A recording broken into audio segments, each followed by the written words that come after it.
Thank you for joining us at our poster presentation. Together, our voice is stronger, multi-stakeholder engagement for aphasia awareness and communication partner training for emergency response personnel. My name is Emily Fife, and I collaborated with Dr. Katie Strong with this project. We are excited to share with you our experience and how we collaborated with people living with aphasia and other communication disorders to educate our local sheriff's department. So this all started with a tweet. Just a little over a year ago, on January 2020, Dr. Linda Worrell laid down a challenge on Twitter that said, if all of the #aphasia community of the world united towards a common vision to be achieved by 2030, what would it be? Complete this sentence, by 2030, all people with aphasia will blank. We took this challenge to our January meeting of our Lansing Area Aphasia Support Group. Together, we spent 90 minutes discussing our vision and then responded to the tweet. The first is what we would like to share with you today. By 2030, all people with aphasia will, if nothing else, have access to first responders and law enforcement that know about aphasia and have tools to help them facilitate calm, competent exchange of information. Shortly after that meeting, one of our members, Charlene Washington, met an officer from the Ingham County Sheriff's Department. She said to him, "Do you know what aphasia is?" And he said, "What? I'm not sure what you're talking about."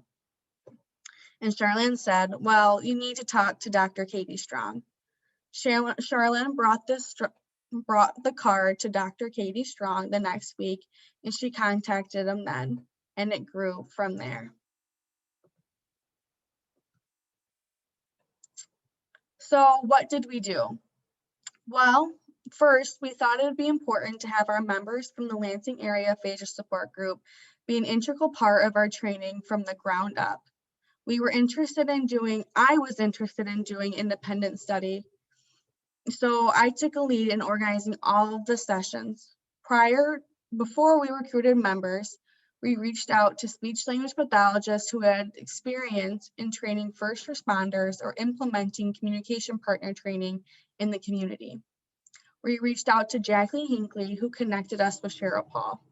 We also reached out to Sandy Glista, who connected us with Melissa at the WMU PhD program. Cheryl and Melissa have completed first responder trainings previously and generously shared their ideas and resources. From there, we began collecting resources and reviewing literature. At the same time, we recruited members of our team who had aphasia or other acquired communication disorders, and family members living with someone who has aphasia. All in all, we had 8 team members from the support group commit to joining our team. From there, we reviewed literature, making information accessible or aphasia friendly. We met as a team on Zoom twice a month and then some, putting in countless hours reading, researching, and discussing content for the training. We also discussed personal experiences with emergency personnel. Each team member developed a personal story that they shared at the training. And graduate students from Central Michigan University provided coaching from story development and practice. All of this resulted in a lot of hard work. Over 500 hours were devoted to the project. Using the volunteer hourly rate of $27.20, this represents a nice chunk of change that was put towards this project. We believe this to be a lowball estimate, but it represents significant time and effort into developing the training. But to our team, this opportunity was priceless.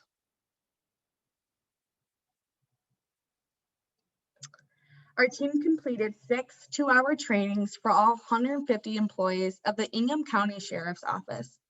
Team members participated in each training either in person or by Zoom. And what was really cool about our trainings was the engagement from both the officers and our members. It was very apparent, especially as a student, that a safe environment was created to ask questions and facilitate discussions. Here's a picture of our team on the last day of our training. 2 of our members are not pictured here. We wanted to include this picture as it means a lot to us. One of my favorite moments of our training was when we discussed what aphasia means to our members.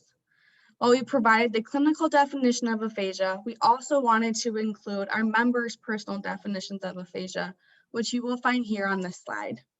Our members spent 2 to 3 sessions generating this content to share during the trainings. Some of their definitions include: aphasia robs us the ability to communicate. Isolation, it hurts so bad. People disappear. Relationships with people you know change.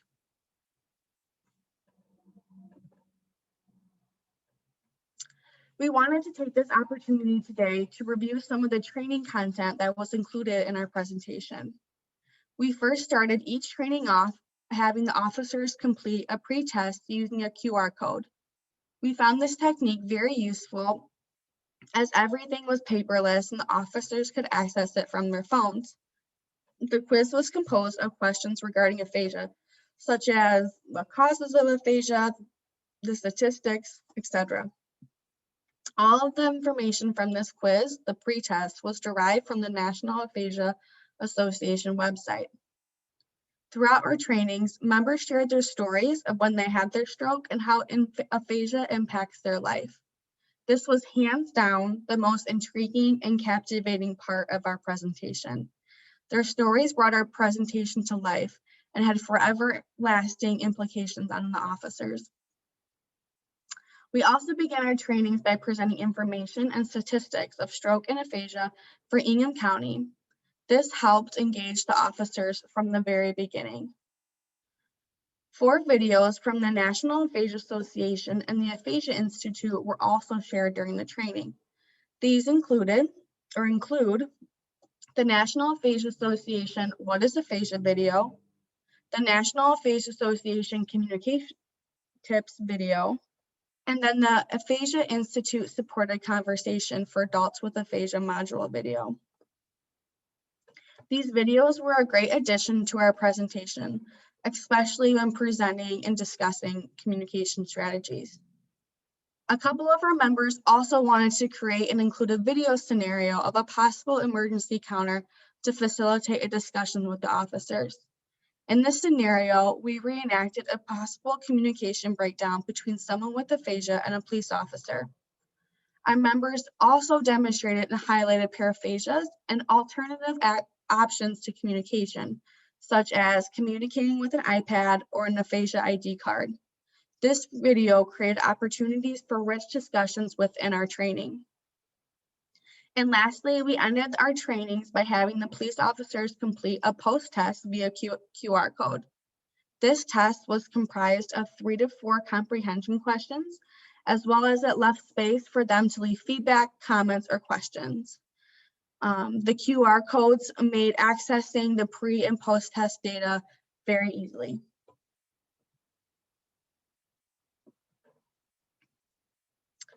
The officers weren't the only ones who walked away with new information. Our group collectively learned so much from engaging in discussions with the officers. Here you will find our top takeaways. One of the most important themes of our 6 presentations were the opportunities to build relationships and start the community conversation regarding supporting individuals with communication disorders. Our members quickly made relationship with members of the Ingham County Sheriff's Office and would often engage in conversation before and after our trainings. This engagement really reinforced the importance and need for support within the community. Additionally, these trainings provided opportunities for social interaction during COVID. Majority of our members have been isolated since March of 2020, and this training provided a safe way to interact with each other and the community.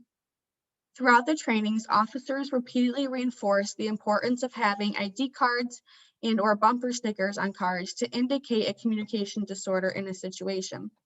As SLPs or future SLPs, this is something we can do to support individuals in our community. Officers also noted the importance of waiting before acting and pointing before moving in emergency situations. Here you will find comments that were written in our post-test questionnaire.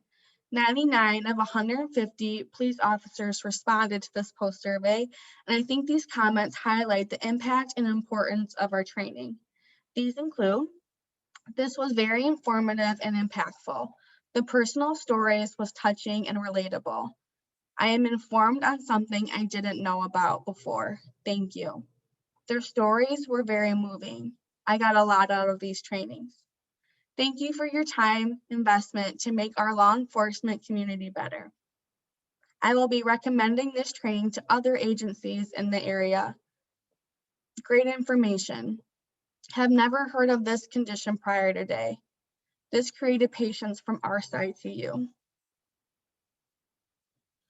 Thank you so much today for listening and taking the time to look and share at our presentation. If you have any questions, comments, or want more information about our trainings, please feel free to contact us at the information provided. We also have provided resources that we use throughout our trainings here today.